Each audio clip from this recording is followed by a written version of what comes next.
What's up, Mid-Michigan? Thank you so much for joining me at the digital desk for this Friday's episode. And thank the goodness it is Friday. I'm your guys' digital news anchor, Kyle Macon. And man, we're off to a great day. It's nice and sunny out and it's pretty warm, so you can't complain. And tomorrow we got football all day coming, and then Sunday, some more football. So if you're a football fan, well, the fall time is the perfect time for you. But anyway, let's get right into it. And take a look at some of the big stories coming out of Mid-Michigan. Now, I usually don't do national stories, but we obviously got breaking news this morning about Charlie Kirk's assassination and them actually finding the suspect they believe involved. So this is probably the only time we'll do it, but obviously because this is such a huge story. I just wanted to give you guys an update. So let's take a look at the big stories coming out of Mid-Michigan.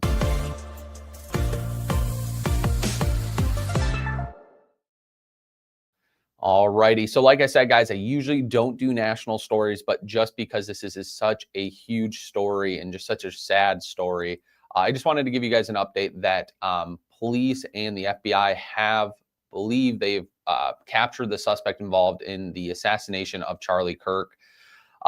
So this is according to authorities that he was turned in from family members, according to Utah Governor Spencer Cox. On the evening of September 11th, a family member of this gentleman, Tyler Robinson, reached out to a family friend who contacted the Washington County Sheriff's Office with information that Robinson had confessed to them or implied that he had committed the incident.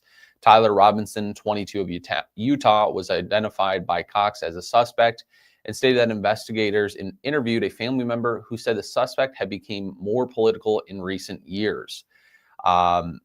A probable cause affidavit reviewed by NBC's News states Robinson was arrested on charges of aggravated murder, felony discharge of a weapon causing serious bodily injury, and obstruction of justice. So he was obviously taken into custody about 33 hours after that deadly shooting. Adding that, and then this is coming from FBI Director Kash Patel, who's saying that they also had about 11,000 leads as of Friday morning. And he obviously sent a heartfelt message to Kirk, who was obviously one of his friends. To my friend Charlie Kirk, rest now, brother. We have the watch, and I'll see you in Valhalla.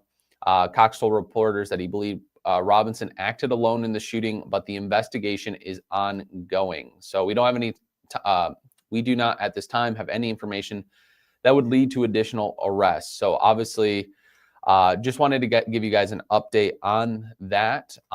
We obviously have, I'm sure a lot of you guys have seen, unfortunately, that video. But please, if you guys are on social media, stop sharing that video.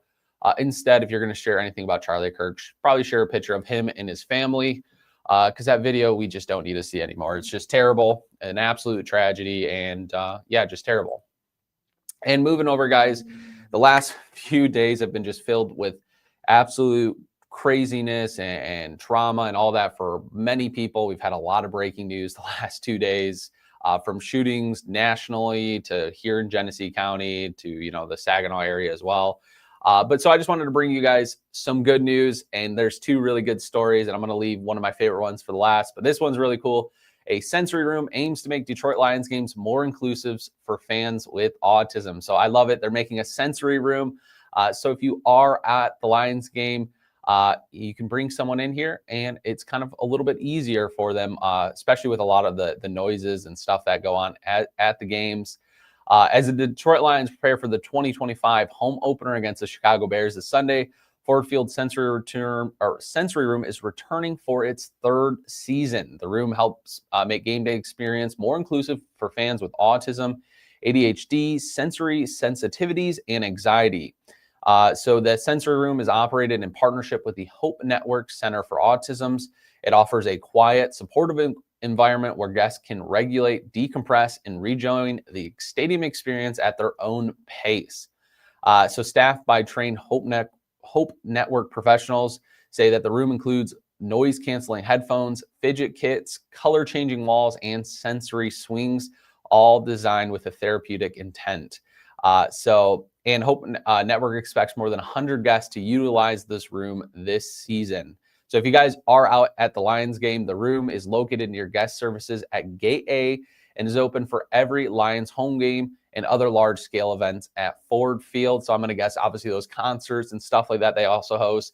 So yeah, just a pretty cool reason. If you guys are suffering from, sensory stuff, this is a perfect opportunity for you to get away from that craziness and get away from the noise and kind of relax and then get back out there whenever you want to. Moving over, this is an amazing story. I just saw it, and we're definitely going to see if we can get some more, see if we can even get out to Michigan State and do something with them. But solving a social problem, MSU researchers develop a gel to combat chemo-induced hair loss. It's honestly, from that title alone, just a great story. So one of the key struggles for patients who are fighting cancer is hair loss. I'm sure a lot of us, me personally speaking, we all have known people that have unfortunately gotten cancer. A team of Michigan State University researchers are hoping to solve that social problem with a shampoo-like hair gel that could protect hair from falling out during chemotherapy treatment. Baldness from chemotherapy-induced alopecia causes personal, social, and professional anxiety for everyone who experiences.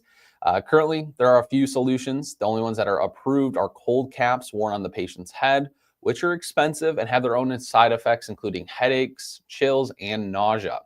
So Brian Smith, an associate professor in the College of Engineering and with MSU's Institute of Qualitative Health Science and Engineering, had developed the gel consistency of a shampoo that he hope will protect patients' hair throughout the treatment. The idea of the gel began to shape Smith after him and his team talked with doctors, oncologists, nurse, and patients. So yeah, it's just a really, really cool. So he says, by talking with all those folks, we kind of got the idea of what the actual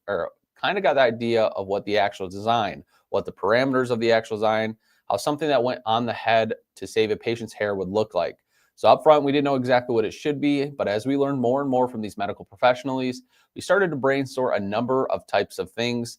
So Smith explained there's a list out of everything from physical properties to cost to find out what would work best for every situation.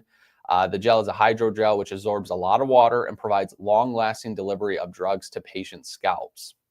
So yeah, it's just a really, really cool thing. So when these drugs reach the blood vessels surrounding the hair follicles on the scalp, they kill or damage the follicles, which causes it to fall out. That's during chemotherapy, obviously. This is really, really cool. And obviously this is a really long article that goes really in depth. And Katrina Ray, which is Kat Ray here at our station, she does an amazing job with our articles. So this is what they're trying to develop. I would love for you guys to take a look at this article. It's a really, really cool. And it's just the fact that we have some researchers out there trying to make a huge difference for those dealing with cancer. So I love it, especially with the news we've been getting. We definitely need some good news on the horizon. So, I hope you guys have a great Friday. We're going to have a lot of news coming up at 6, 10, and 11.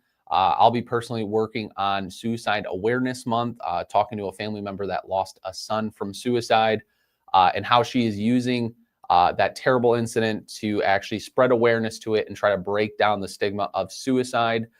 It is a pretty sad story, but it's really beautiful to see the mom start a foundation in her son's honor. So we'll have that coming up later tonight. I hope you guys have a great day. Hopefully if you guys don't have work today, you're outside doing some of your yard work or just enjoying the sun. It looks like Saturday, it's going to be partly sunny, maybe some rain showers as well. But if it doesn't turn out the way, I'm not the weather guy, so don't come after me. I hope you guys have a good one, and I'll see you when I see you.